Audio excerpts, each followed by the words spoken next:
Go to TAPgiles.com to learn dreams, engage my services, and support the channel. Last video we displayed items on the screen in the correct sorted order. Now we'll handle items when more than one have the same sorting value. Now the tricky thing is, if we have more than one at the same number, so D and C are both being displayed there, which isn't ideal. We want them to still use up a slot. Now they're both on the same slot, so it makes sense from like positions in a race because they're both exactly the same position, so they're both they joint second place there. But we want this one to say 3, so that if we have them in a list of items on the screen, then it will still go 1, 2, 3, 4, and still, instead of like both of them going into the second slot or something. So at the moment we're just using like the y-axis going up and down, but we'll use the x-axis as well for telling if something is exactly the same sorting position. So instead of them all being exactly the same on the x-axis, they're all just going up and down, they'll just be kind of offset slightly on the x-axis too. So like they'll be slightly off like this, that kind of thing.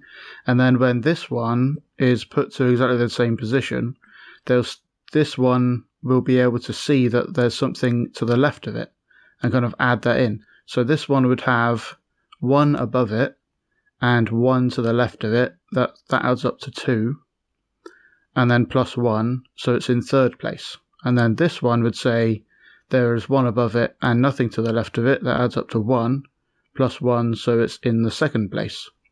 And then give that as the value instead. So we're going to use the same kind of technique, but just looking in a very thin trigger zone, looking on the left sort of thing. So we'll have another trigger zone like that. Let's position it. So it's just right there. And I need X-ray off so I can rotate this. And then we make it so that the X, which is the vertical thing now because we've tilted it on its side, we make that really thin. I've managed to get it 0.0402. If you go smaller than that, it seems to not register tags and stuff properly. Probably just some rounding error stuff. And then we move it very slightly to the left because this tag of itself is like its position is exactly in the center of that chip. So we want it to be slightly left so that it doesn't detect its own chip, its own tag. And now we want to add that on top of our normal position. This will kind of break the tie essentially. And then we just send that instead. So, we need to make sure that's not the detected, but the actual number detected. That's what we want, and then that sends it out to this display and also the item that it's associated with. But now we need these items to kind of stagger themselves offset sort of thing, and I can't just like copy it like this because we're teleporting them to the same position there, which will line them up again. So what we really want to do is, instead of this being in there, we'll just have it in the chip, so that we can time this out properly. We're going to move this teleporter gizmo so that it will offset how it teleports to that. So like if this is in the middle like that, then this box will move so that it's perfectly in the middle of the tag. And if it was over like that, it's going to teleport so that it's to the right of the tag. So we're going to do that with a keyframe. So first let's just make sure that teleporter is in the middle, so we have like a nice reference point like that. And then I'll use a keyframe to move this to the right, because then things will be staggered to the left, and that we're checking on the left with this trigger zone as well. And because things will be staggered left and right, we'll need to kind of widen this as well. We just Z, no, it's the Y, no, it's the X. We'll just do that, that's fine. So now, depending on how powered this is, it will have a different offset. So if you power it by that, it will be a bit to the left of the tag. But if we powered it full, it will be more to the left of the tag. And if we have like a bigger difference, then we'll be able to get more like precision out of that. So now it can be a big gap or a little gap or whatever, depending on what we send into this. So now we'll still have these items going up like that, but they'll be like going up like this in these positions. So what we could do is tell these boxes based on how high they are, how much to power this keyframe. To do that, I'll place a trigger zone up here in box mode. Like that, make it a bit smaller.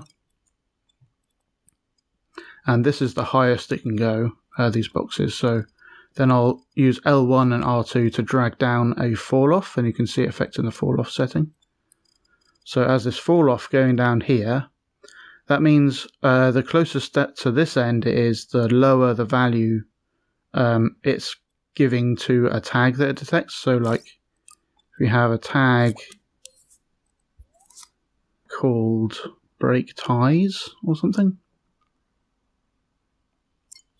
and we look for that tag. Now that tag will send a signal based on how far through this fall off is. If it's down the bottom, it will send a low signal close to 0, and then it will get closer to 1 the higher up it goes.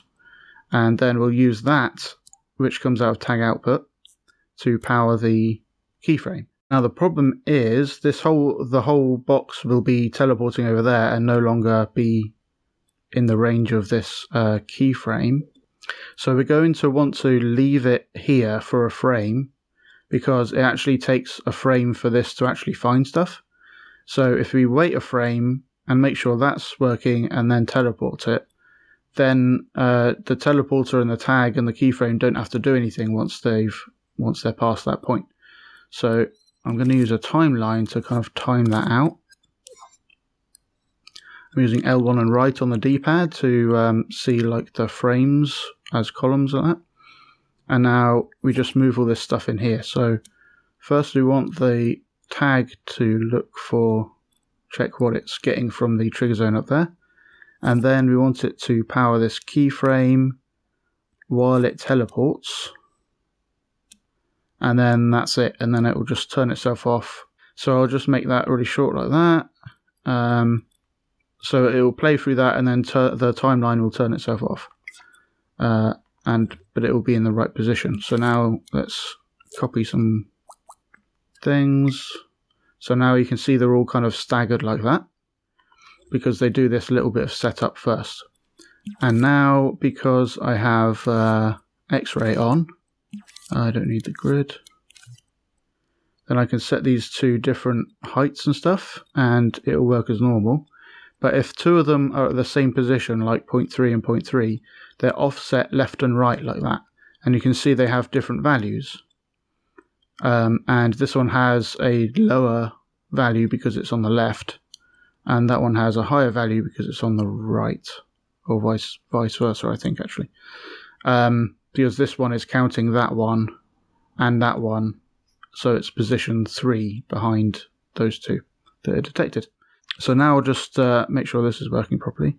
I'm going to go into here and actually add a node. Let's do some grid. And this is going to be the output node instead of like trying to find this. So this will wire into here. And we can wire into these boxes as well. So let's copy that up again. And then we wire those in.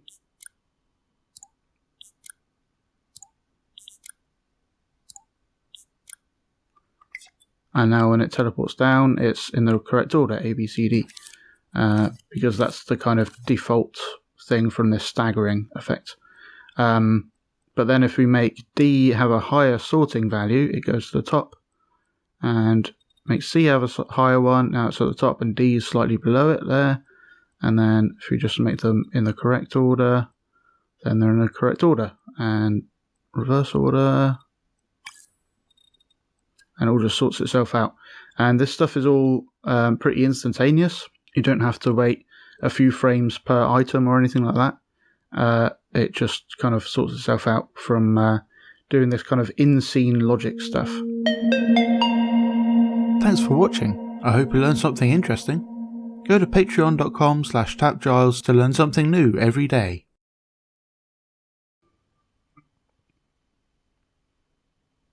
Boop, boop, boop, boop, boop, boop. That's pretty cool.